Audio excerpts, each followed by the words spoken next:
Hello friends, welcome to Keerthi's kitchen. ఈరోజు మన ఆంధ్ర స్టైల్లో పప్పుచారు రెసిపీని ఎలా చేయాలో చూసేద్దాము. ఇది వేడి వేడి అన్నంలోకి తింటే చాలా బాగుంటుంది. మన సౌత్ ఇండియన్స్ అందరూ వారంలో ఒక్కరోజైనా చేసుకుంటారు కదండి. సో ఈ పప్పుచారు రెసిపీని చాలా సులభంగా, చాలా ఈజీగా, టేస్టీగా ఎలా చేయాలో చూసేద్దాము. రెండు వీడియోలోకి వెళ్దాము. ముందుగా కుక్కర్ పెట్టుకొని 1 కప్పు వరకు కందిపప్పును శుభ్రంగా కడిగి 10 నిమిషాలు నానబెట్టుకొని ఇక్కడ యాడ్ చేసుకుంటున్నాను.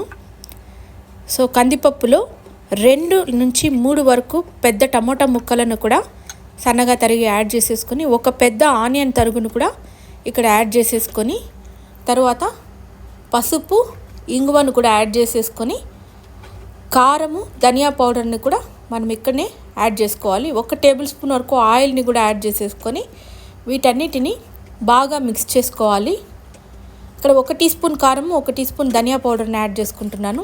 సో బాగా మిక్స్ చేసేసుకొని కుక్కర్ని లాక్ చేసి 4 విజిల్ వచ్చే వరకు మనం ఇక్కడ ఉడికించుకోవాలి. ఎందుకంటే పప్పు మంచిగా మెత్తగా ఉడకాలి కాబట్టి 4 విజిల్ వచ్చే వరకు వీటిని మంచిగా ఉడికించుకుంటున్నాము. సో ఇప్పుడు కుక్కర్ ప్రెషర్ అంతా పోయిన తర్వాత ఓపెన్ చేసి చూస్తే పప్పు మంచిగా ఉడికిపోయింది కదా. ఇప్పుడు దీనిని మ్యాషర్తో బాగా మెత్తగా మ్యాష్ చేసేసుకోవాలి. చాలా ఎంత వీలైతే అంత నున్నగా మ్యాష్ చేసేసుకోవాలి.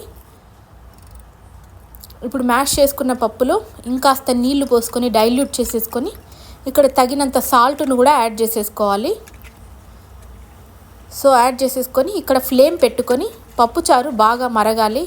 ఈ స్టేజ్లోనే కాస్త బెల్లం కూడా వేసేసుకొని, చింతపండు రసము, కొత్తిమీర తరుగుని వేసేసుకొని పప్పుచారును బాగా మరిగించాలి. ఒక 2 నిమిషాలు ఇక్కడ మనం మీడియం ఫ్లేమ్లో పెట్టుకొని మరిగించుకుంటే పప్పుచారు రెడీ అయిపోతుంది. దీనికి ఒక తాలింపు వేసేసుకోవాలి. ప్యాన్ పెట్టుకొని ఆయిల్ వేసుకొని ఆవాలు, జీలకర్ర, ఎండుమిరపకాయలను వేసేసుకొని వెల్లుల్లి బాగా దంచుకొని ఇక్కడ యాడ్ చేసేసుకోవాలి. ఒక 4 రెబ్బలు వెల్లుల్లిని దంచుకొని యాడ్ చేసేసుకొని ఇది బాగా 1 నిమిషం వేగిన తర్వాత ఈ స్టేజ్లో కరివేపాకును కూడా యాడ్ చేసుకోవాలి.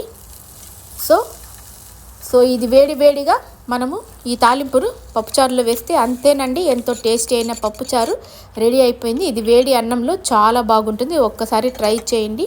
ఈ వీడియో కనుక మీకు నచ్చినట్లయితే లైక్ చేయండి, షేర్ చేయండి. నా ఛానల్ని సబ్స్క్రైబ్ చేసుకోండి. మరిన్ని అప్డేట్ కోసము నా ఛానల్ని ఫాలో చేయండి. Thank you for watching.